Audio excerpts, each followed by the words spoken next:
Today we're going to talk about imaginative realism.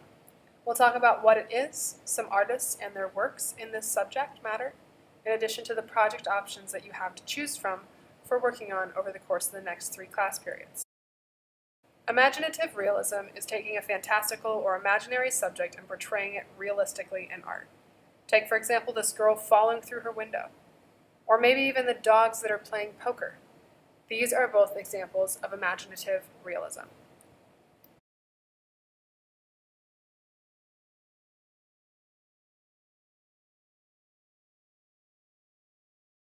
John Foster has artworks that have appeared in National Geographic, Dark Horse Comics, DC Comics, and Dungeons & Dragons, just to name a few. He's also won 2 silver and 3 gold awards from Spectrum, the best of contemporary fantastic art. This Spectrum book is something that comes out every single year, and close to 1,000 artists are featured in it to show their talents and skills in the work of imaginative realism. The first example of his work is Buffy 11, one of the comic book covers that he created for Buffy the Vampire Slayer. John Foster created these illustrations of a character he was working on. Now, if you want to do something similar to these, definitely be sure that you're showing the front, the side, and maybe even a 3/4 view of your character or creature. Here's one example of Magic the Gathering, an illustration that John Foster did for a legendary creature. Now keep in mind that this illustration, when it's produced on a Magic card, is a little bit smaller than a generic sized post-it note. Terrell Whitlatch is an American illustrator who is scientifically and academically trained for art. Born in 1961, since she started her art career, she's been working with Lucasfilms for creature designs, Walt Disney feature animation, and so many more clients. One of her creations that you might recognize is Jabba the Hutt from Star Wars Episode 1. These next images are concepts for Jabba the Hutt's attendants. Now, these illustrations were made in order to help the prosthetics and makeup department create characters that were authentic and could work in an alien planet. This illustration is of a character from Star Wars. Now, it's an orthographic view, which means that Terrell Whitlatch started with the skeletal system, in which she then developed the muscular system on a different illustration, and then slowly developed the skin and coloring on top of that. Now, this was to help her get an idea of how the creature was designed and how they moved and how they worked. Can you guess who this character might turn into?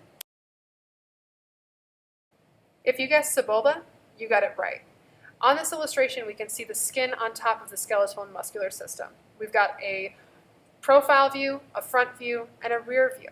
So we can see how the character was designed. On this illustration, we can see the face. So we have, once again, a profile, a front view, and actually from above, so looking at the top of this character's head.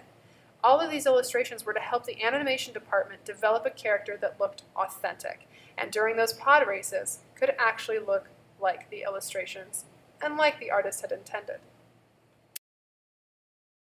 This illustration is present in the book Animals, Real and Imagined by Terrell Whitlatch. She wrote and illustrated this book in order to show audiences how she developed her techniques of working from the skeletal systems of multiple animals to developing the muscular systems and then the skin, fur, or feathers atop. What kind of things do you think make up this creature? When I look at this creature, I see a jaguar for the body, a triceratops for the head, some type of bird of prey for the wings, and then an ostrich for the back feet. Now remember, that is my opinion. If you saw something else, that's totally fine. This is a creature made from imagination. James Gurney is the last artist we're going to talk about. He was born in 1958 and specializes in painting realistic scenes that can't be photographed. Anything from dinosaurs to ancient civilizations. He is best known for his fantasy and science fiction art, especially one series called Dinotopia.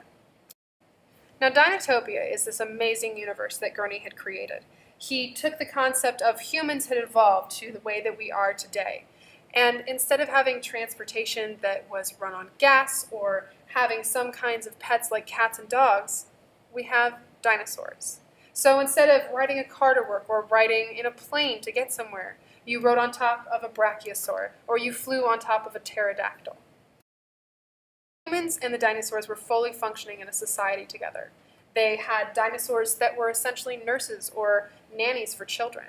They even had brachiosaurs that helped out with the fire department. For example, in this illustration, you can see a hose that's going from the bottom left-hand corner to the bottom of the front feet of the brachiosaur. The hose then goes up to a firefighter sitting right behind the brachiosaur's head. Now, the dinosaur is actually doing something with its feet. It's doing something with a pump, which is siphoning the water up through the hose and onto the fire in front of its face. In the case that you guys are really intrigued by Dinotopia, you can definitely create some other scene that wasn't seen in the books. Definitely check some of the illustrations out. James Gurney is a very talented artist. If you're looking for a book anywhere, definitely check this one out at a library or a half-price bookstore. Now let's talk about the project. You're going to choose something from the next slides, so be sure to listen really closely and take down some notes if need be. That your project is going to be due on December 19th. That's the Monday before finals, since you guys are a B-Day.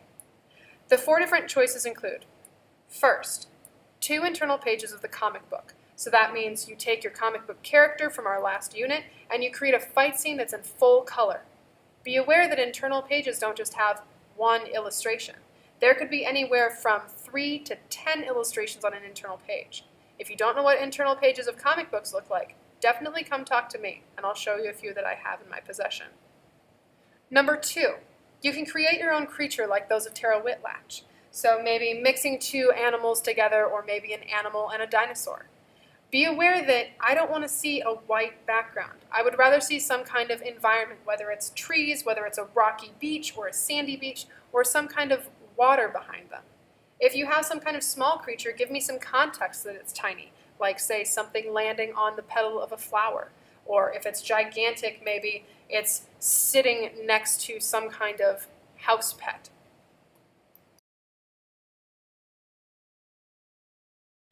Number 3, you can illustrate a scene from a sci-fi or fantasy book that you really enjoy.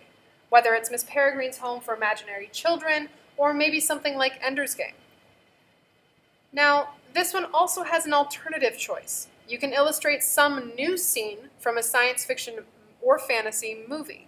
If you really enjoy Star Wars, show me a new planet, or show me a new creature, or alien or pet, or robot that has been created.